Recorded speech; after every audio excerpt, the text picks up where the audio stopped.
You're listening to Kerry Lutz's Financial Survival Network, where you get valuable information you just can't find anywhere else. To thrive in today's trying times, you need the Financial Survival Network, now more than ever. Go to financialsurvivalnetwork.com and get your free newsletter and gift. Financial Survival Network, now more than ever. Welcome. You are listening to, watching the Financial Survival Network. Well, lots going on in the world. There's a storm brewing that you're not even aware of unless you happen to look at Zero Hedge a couple times a day like I do. And that is that millions of people have just realized that the system is rigged. They've thrown up their hands and they stopped paying their mortgages. And basically, in China, you wouldn't think such a thing could happen in a purportedly extremely authoritarian, totalitarian regime, but it's going on there. Imagine how easy it'll be for it to happen here. Yes, if 20, 30 million people stop paying their mortgage, the legal system grinds to an absolute halt. Last time we had 10 million over 3 or 4 years, but what will the Chinese debtors stop paying next? That's what I'd like to know. What are they going to stop paying next? Will it be their credit card bills, their auto loans? It's going to spread. And once people see that the Chinese can get away with it, we'll see what happens after that. But our good friend, David Stryzewski, is with us now. Sorry about that, David. And hey, we got inflation on the one hand, and then we got mass defaults on the other. The two kind of go hand in hand, don't they? They certainly do. Got a lot of concern, actually, regarding mortgages right now and the state of the American consumer. I mean, lions and tigers and bears, oh my, we've got inflation, we've got record high oil prices, we've got supply chain issues, which are causing the inflation, kind of like how sanctions work, if we understand that concept and what America has done to other nations. Yeah, we find ourselves today in, I think, what are the early innings of what is likely to be a longer ball game. And I think that we're going to see different dimensions of this. Speaking of the United States here, the consumer here in the United States is just getting squeezed right now. I know that the Fed loves to talk about year over year numbers, and obviously just saw the new CPI come out yesterday at 9.1%. Of course, this is higher than expected. It was higher than expected last time. The Fed has literally been broadcasting to us that they get it wrong every time, or they're just doing this in a sneaky way for us and just trying to, do something all at once here. But I think we're seeing a 1% at the end of the month from the Federal Reserve, and then I think that they're going to probably do something midway, because they've got the month of August off and then they come back in September. I think they're going to pull a Greenspan and they're going to do something right in the middle and say, hey, we're serious now. But obviously the important component to this is that if we raise rates so high, we kill the business activity. If we don't raise rates high enough, then, we destroy our dollar, and then ultimately everyone's ability to keep what they've got. And so the American consumer's in a tough place. Corporations are in a tough place. PPI numbers came out, of course, in the double digits. And I like to think about this like if you were driving from 0 miles an hour and increasing your speed each month, let's just say it's 5% each month. At the end of 1 year, you'd be going 60 miles an hour. Okay, great, 60. But then 2 years in a row that we've been dealing with this now. So then that's an additional 60 miles an hour. So the question isn't, did it go up 60 miles an hour within the last year? The question is, what is the velocity? What is the actual cost to people today? And if we look at the difference between normal expenses for the average consumer, it's about 33% more expensive on the everyday things. And of course, gas is, in that exact same ballpark, and diesel even higher. So as we find ourselves today in this very, very weird moment, I think that we all need to be paying attention, because if we're not, we're probably going to get it wrong. Hey, well, if you look, and in fact, the description, your what you said about if you just make your car go a little faster each month, well, in Florida, that's already happened. When you drive on I-95 at night, it's not unusual to see people going 120 miles an hour, completely out of control, a threat to humanity, and crazy things happen. But I'll tell you what, the risk now when you raise the dollar and the dollar goes higher and higher, right? We're seeing it happen. We're seeing the dollar is trading at a premium now to the euro, something that hasn't happened. I think in 2002 was the last time it happened. So what you're doing is everybody's borrowing in dollars and they have to pay back in dollars. So in the US, we get paid in dollars, doesn't matter as much. We just pay higher rates.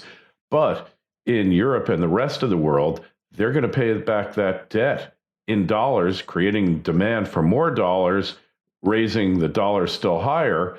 It's bad for U.S. exports. And the Federal Reserve, well, they tried the inflationary thing to keep the dollar exchange rate from going too high. That didn't work out too good. David, when is Powell going to pivot? He's going to have to pivot because this is going to collapse the global financial system. So it might be the devil that you know is better than the devil that you don't know. Mm-hmm. Well said. The Fed has said that they're going to be more aggressive right now. So we know that for sure.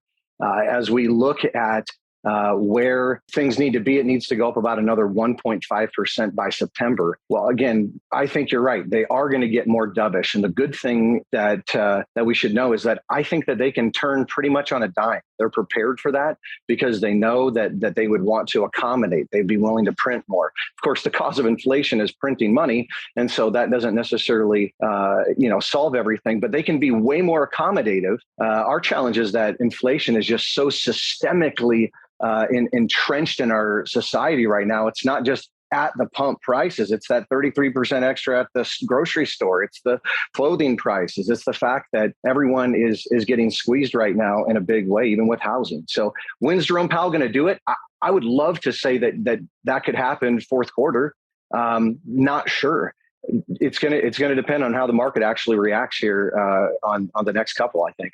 Hey, well, we do have this thing, the substitution effect taking place, David, and that's what the economists call it. When a price of an item gets too high, you substitute for a cheaper item. So when steak gets too high, you go for chicken. And then when chicken goes too high, you go for Spam. And then when the price of Spam goes through the roof, the elites want you to be eating cricket paste. Is that going to be on the shelves of the supermarkets next, in all seriousness?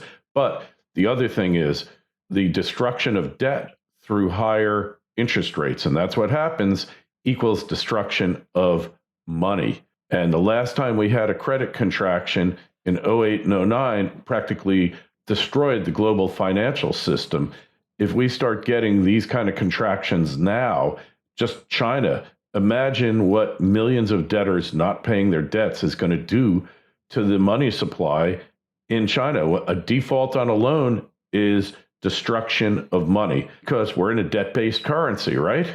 Don't just survive, thrive. The Financial Survival Network. Osino Resources is a Ross Beatty-backed gold exploration company in mining-friendly Namibia. Osino's district-scale land package is situated near two producing gold mines, one of which Osino's management team previously developed and sold to B2 Gold. Osino's founders and management are experienced mining professionals who have already successfully developed and sold two companies in the past 7 years. Osino has a tight share structure, and with its current treasury, it can self-fund the advancement of its gold discovery into at least 2022.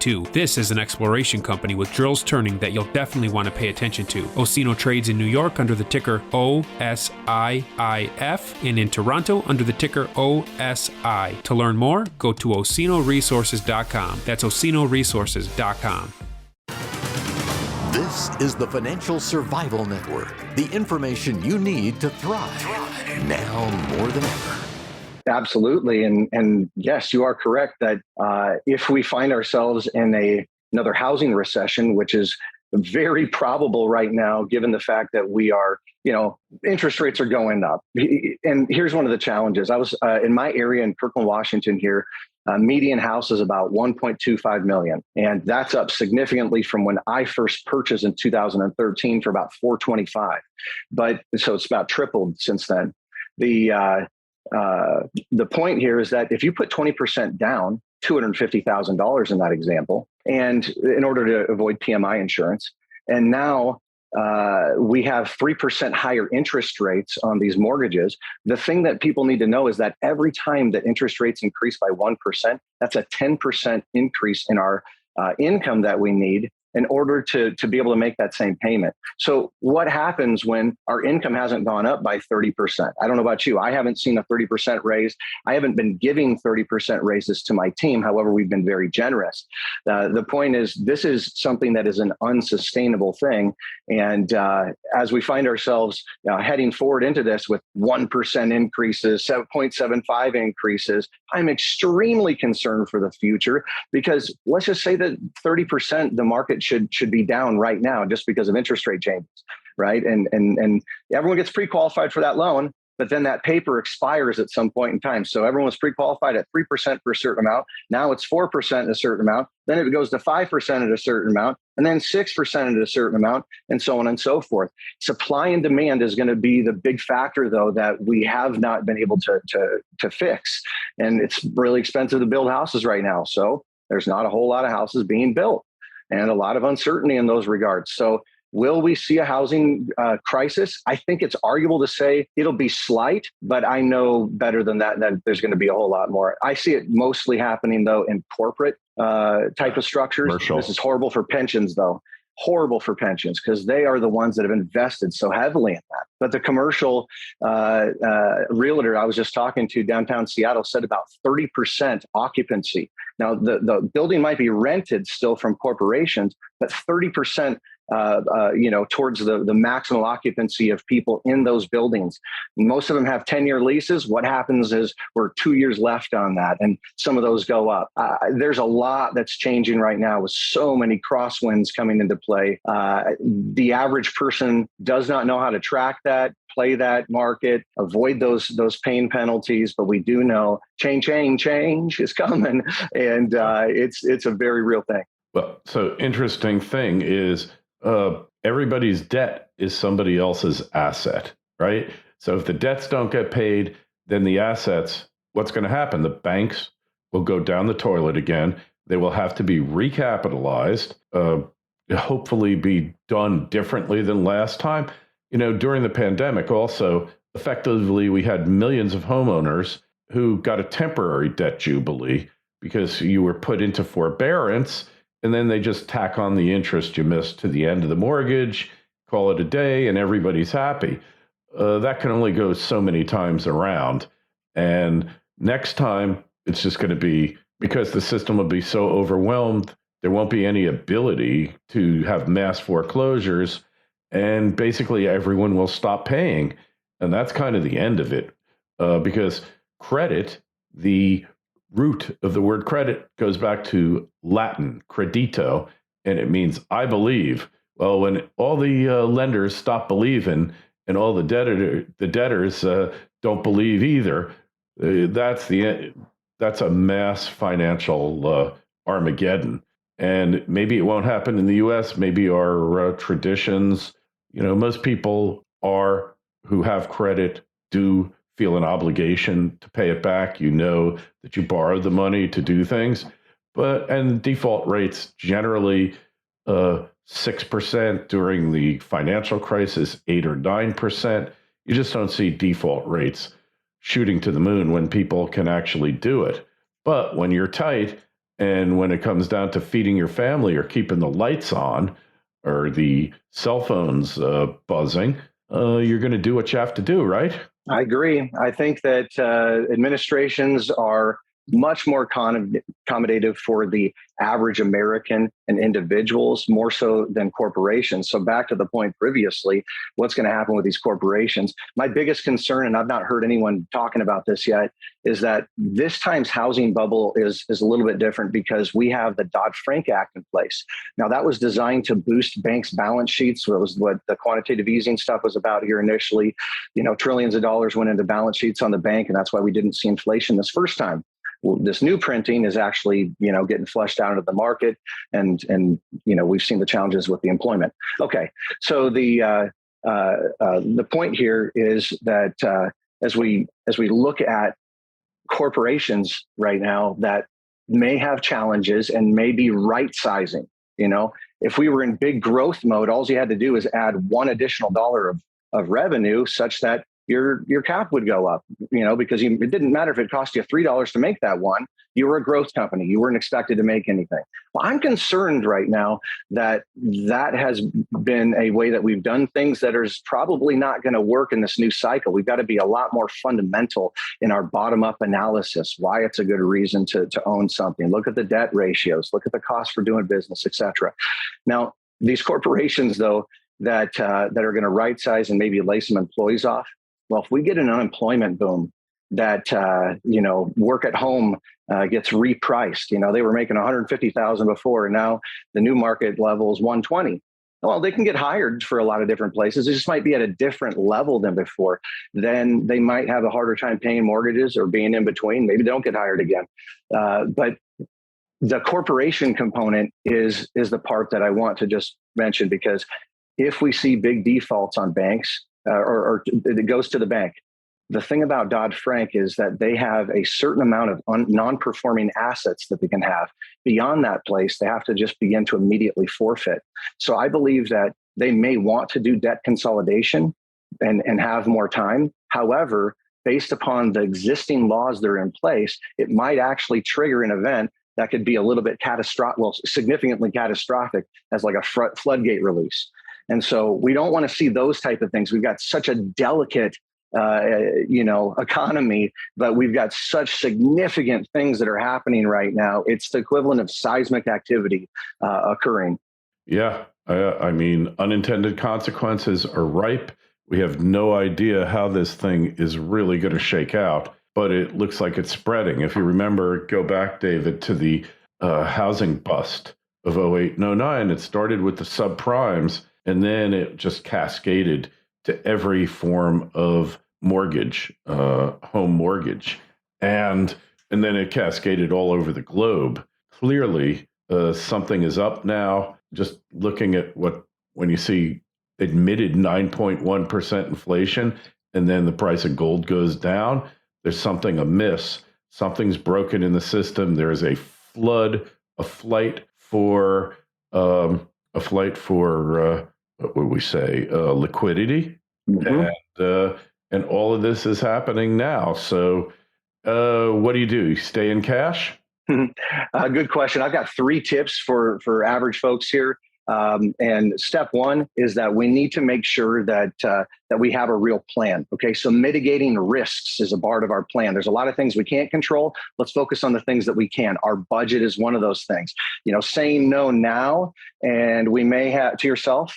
You may have opportunities to buy things at a much lower price in the future if we find ourselves with a supply glut or expiring items. I think that we'll probably see some weird abnormalities as the year continues to go along. So again, establish your home base and risks first. That way, also get credit would be another step here. It's a little bit icy if you have not already done so. Lock in a home equity line of credit even.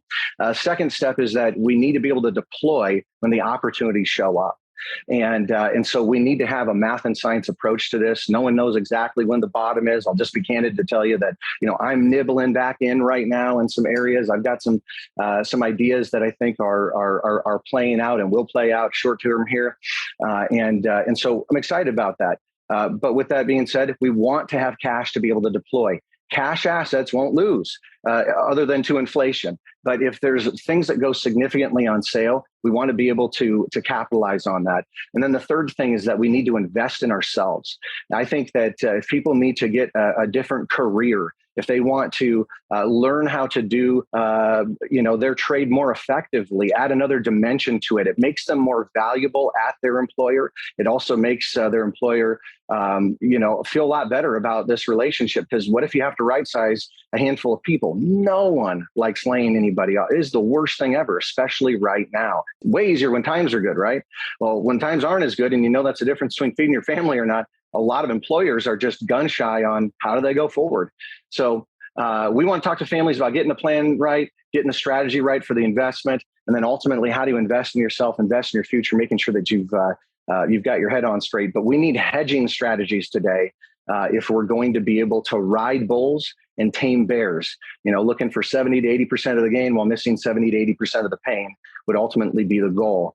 And so a lot easier to say than do. As a wise man once said, in times like these, you need to be much more concerned about return of investment than return on investment, right? Yes, sir.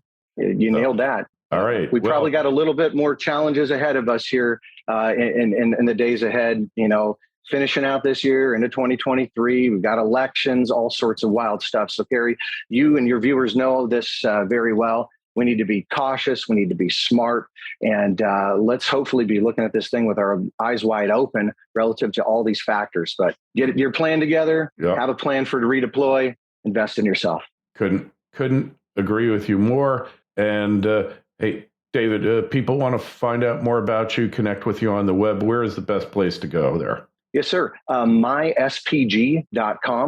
I've got a number of things that we're coming out with here with online education courses, Medicare, Social Security, taxes. Holy smoke, that's a new thing that's going to be happening here. That's a new inflation. Yeah. Count that in for 2023, by the way, with Medicare and Social Security going insolvent here sooner than expected.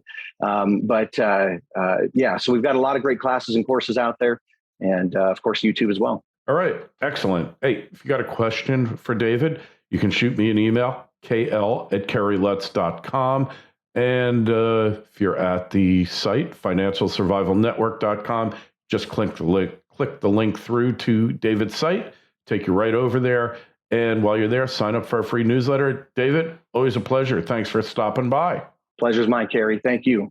Thanks for listening to Kerry Lutz's Financial Survival Network, your solution to today's trying times. For the latest, go to financialsurvivalnetwork.com. Financial Survival Network, now more than ever.